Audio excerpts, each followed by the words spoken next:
Hello बच्चों, कैसे हो आप? आई होप आप सब बहुत अच्छे हो गए। बेटा लास्ट जो लेक्चर हमने लिया था 8th क्लास का, हम मैटर को स्टडी कर रहे थे, उसकी क्लासिफिकेशन हमने पढ़ी थी।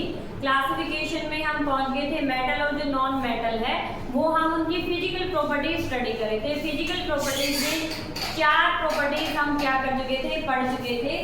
5th प्रॉपर्टी पे हम आ गए थे। जो 5th प्रॉपर्टी है वो क्या है बेटा, मेल्टिंग एंड बॉइलिंग पॉइंट। तो सबसे पहले अगर हम मेटल्स की बात करें तो मेटल्स का जो मेल्टिंग और बॉइलिंग पॉइंट होता है बेटा काफी हाई होता है, और उसका रीजन है मेटल्स के अंदर जो मेटेलिक बॉन्ड जो बना होता है, मेटल्स के अंदर मेटेलिक बॉन्ड जो होता है काफी स्ट्रॉन्ग होता है, उसकी वजह से मेटल का जो मेल्टिंग और बॉइलिंग पॉइंट होता है काफी हाई होता है। लेकिन कुछ एक मेटल्स हैं जिनका मेल्टिंग बॉइलिंग पॉइंट काफी कम होता है, लाइक हमारा सोडियम है, पोटेशियम है, गैलियम है। सोडियम और पोटेशियम की बात करें तो उनका जो बॉइलिंग पॉइंट होता है 100 डिग्री सेल्सियस से क्या होता है, कम होता है। और जो गैलियम होता है इसका मेल्टिंग पॉइंट इतना कम होता है कि अगर हम हमारी पाम पे इसको रख देंगे तो क्या होता है कि ये मेल्ट हो जाती है। आप कह सकते हैं कि रूम टेम्परेचर पे जो गैलियम है वो क्या होता है आपका लिक्विड फॉर्म में, पाम पे रखते ही लिक्विड फॉर्म में आ जाता है, मेल्ट ये हो जाता है। बिलो 35 डिग्री सेल्सियस ये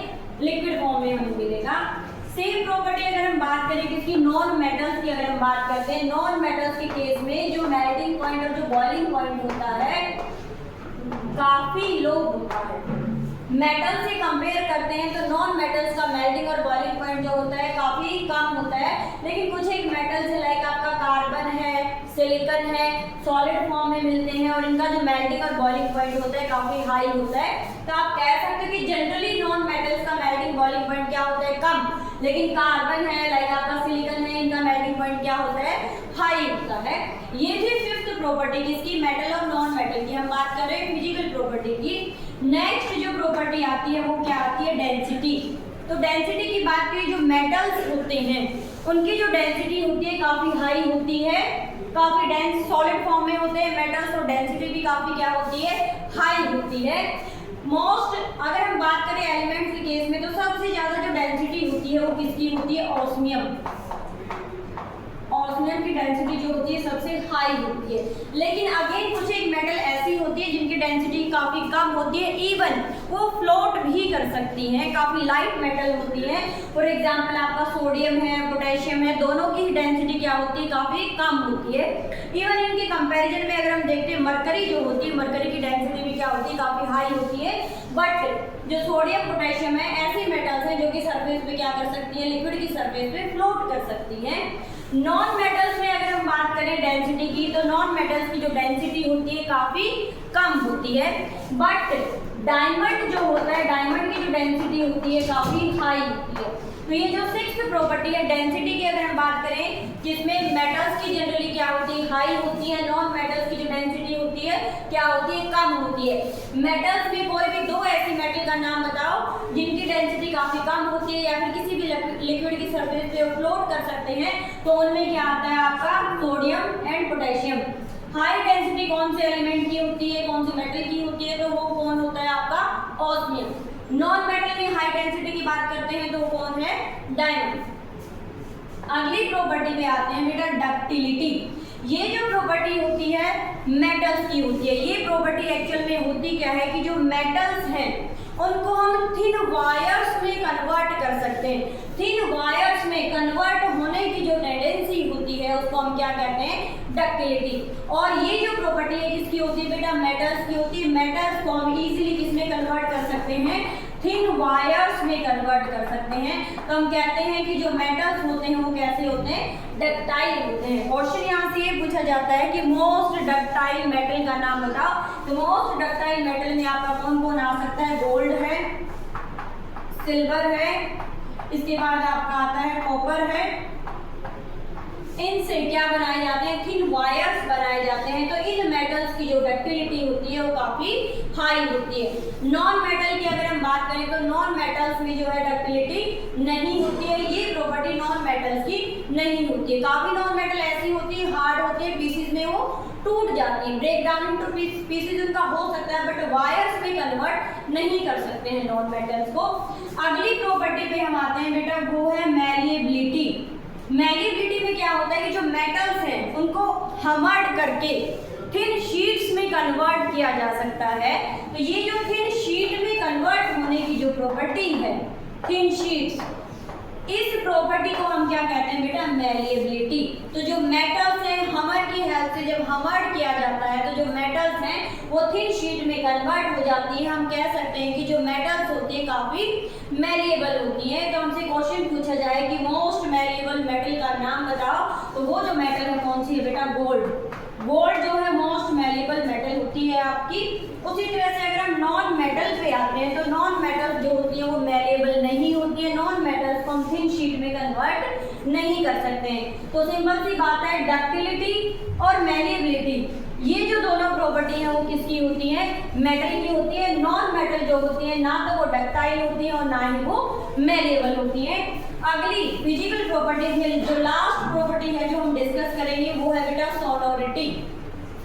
तो सोनोरिटी एक्चुअल में होता क्या है कि जब भी कोई भी जो मेटल होती है किसी हार्ड सरफेस से जब वो टकराती है तो एक डीप साउंड प्रोड्यूस करती है, उसको हम कहते हैं क्या, सोनोरस। और डीप साउंड कौन प्रोड्यूस करता है, मेटल्स। तो ये जो सोनोरिटी की जो प्रॉपर्टी होती है बेटा वो किसमें होती है, मेटल्स में होती है। तो जो मेटल्स है वो कैसी होती है, सोनोरस होती है। जो नॉन मेटल्स होती है वो सोनोरस नहीं होती है। तो अब तक बेटा हमने क्या पढ़ा था कि एक जो मैटर है उसको हमने क्लासिफाई किया था किसमें, प्योर सब्सटेंसेस और इम्प्योर सब्सटेंसेस में। प्योर सब्सटेंस हमने आपको क्या बताया था कि जो वन काइंड ऑफ पार्टिकल से बनता है वो क्या होता है, प्योर सब्सटेंस होता है। उसका खुद का एक सेट होता है प्रॉपर्टीज का, वो क्या होता है, प्योर सब्सटेंस होता है। जैसे आपका ऑक्सीजन है, नाइट्रोजन है, ये क्या है, प्योर सब्सटेंसेस है। तो प्योर सब्सटेंसेस को फर्दर हमने डिवाइड किया था किस किस में, एलिमेंट और कंपाउंड में। एलिमेंट हमने आपको क्या बताया था, एलिमेंट किससे मिलकर बना हुआ है, वन काइंड ऑफ एटम से जो बनता है उसको हम क्या कहते हैं, एलिमेंट कहते हैं। जिसका खुद का एग्जिस्टेंस होता है उसको हम क्या कहते हैं, एलिमेंट कहते हैं। जिसको बाय फिजिकल और केमिकल मीन से हम ब्रेक डाउन नहीं कर सकते हैं उसको हम क्या कहते हैं, एलिमेंट कहते हैं। लाइक आपका आयरन है, सोडियम है, ये क्या है, एलिमेंट्स हैं। एलिमेंट्स को फर्दर डिवाइड किया गया था किसमें, मेटल्स और नॉन मेटल्स में। जितने भी एलिमेंट हैं वो हमने पीरियोडिक टेबल में अरेंज किए हैं, उसमें से 80% हमारी क्या है, मेटल्स हैं। बाकी जो रिमेनिंग पार्ट है वो क्या है बेटा, नॉन मेटल्स हैं। तो हमने सबसे पहले क्या किया है, मेटल और नॉन मेटल की जो फिजिकल प्रॉपर्टीज है वो हमने स्टडी की है। सबसे पहली जो फिजिकल प्रॉपर्टी थी वो कौन सी थी, फिजिकल स्टेट की हमने बात की थी। हमने बताया था कि जो मेटल्स हैं जनरली किस फॉर्म में मिलती है, सॉलिड फॉर्म में। जो नॉन मेटल्स हैं वो सॉलिड, लिक्विड और गैसियस तीनों फॉर्म में मिलती हैं। जो सेकंड प्रॉपर्टी थी वो हमारी क्या थी, लस्टर, कि जो मेटल्स जो होती हैं उनकी जो सरफेस है उसमें क्या होती है, शाइन होती है। नॉन मेटल्स की सरफेस में कोई भी शाइन नहीं होती है। तीसरी हमने किसकी बात की थी, कंडक्टिविटी की बात की थी कि जो मेटल्स होती है वो गुड कंडक्टर होती है। नॉन मेटल्स क्या होती है, generally bad conductor of electricity होती है। उसके बाद हमने बात की है किसकी, मेल्टिंग और बॉइलिंग पॉइंट की। तो मेटल्स का जनरली जो मेल्टिंग और बॉइलिंग पॉइंट होता है काफी हाई होता है, नॉन मेटल्स का क्या होता है, लो होता है। उसके बाद हम अगली प्रॉपर्टी हमने पढ़ी थी डेंसिटी। मेटल्स की जो डेंसिटी होती है काफी हाई होती है, नॉन मेटल्स की डेंसिटी क्या होती है, लो होती है। उसके बाद हम आए थे किस पे, डक्टिलिटी, मैलिएबिलिटी। तो जो मेटल्स होती है डक्टाइल और मैलिएबल दोनों ही होती है, बट नॉन मेटल्स में ये प्रॉपर्टी नहीं होती है। और लास्ट जो प्रॉपर्टी थी वो क्या थी, सोनोरिटी। मेटल्स जो होती हैं कैसी होती हैं, सोनोरस होती हैं, और जो नॉन मेटल्स होती हैं कैसी होती हैं, नॉन सोनोरस होती हैं। इसके अलावा हम ये बात कर रहे थे एलिमेंट्स की। तो एलिमेंट्स जो है वैसे दो तरह के होते हैं, एक नॉर्मल एलिमेंट होता है और एक क्या होता है बेटा, रेडियो एक्टिव एलिमेंट। ठीक है, नॉर्मल एलिमेंट वो होते हैं जो किसी भी तरह की हार्मफुल कोई भी रेडिएशन जो है वो एमिट नहीं करते हैं, और रेडियो एक्टिव एलिमेंट वो होते हैं जो हार्मफुल रेडिएशन एमिट करते हैं, लाइक अल्फा, बीटा और जो गामा रेडिएशन होते हैं। तो एलिमेंट को दो पार्ट में और डिवाइड किया गया है, एक नॉर्मल एलिमेंट होता है और दूसरा क्या होता है, रेडियो एक्टिव एलिमेंट होता है। तो अगर हम बात करें एटॉमिक नंबर 1 से लेके 83 तक जो होते हैं नॉर्मल एलिमेंट में आते हैं, वो किसी भी तरह की कोई भी हार्मफुल रेडिएशन एमिट नहीं करते। लेकिन उसके बाद अगर हम देखते हैं जो एटॉमिक नंबर 83 से ऊपर है, एटॉमिक नंबर 112 है, 114 है, 116 है, 118 तक जब हम जाते हैं तो वो जो एलिमेंट होते हैं कैसे होते हैं, रेडियो एक्टिव एलिमेंट होते हैं, जो नेचर में जो रेडिएशन एमिट करते हैं अल्फा, बीटा और गामा रेडिएशन होती है जो कि काफी हार्मफुल होती है।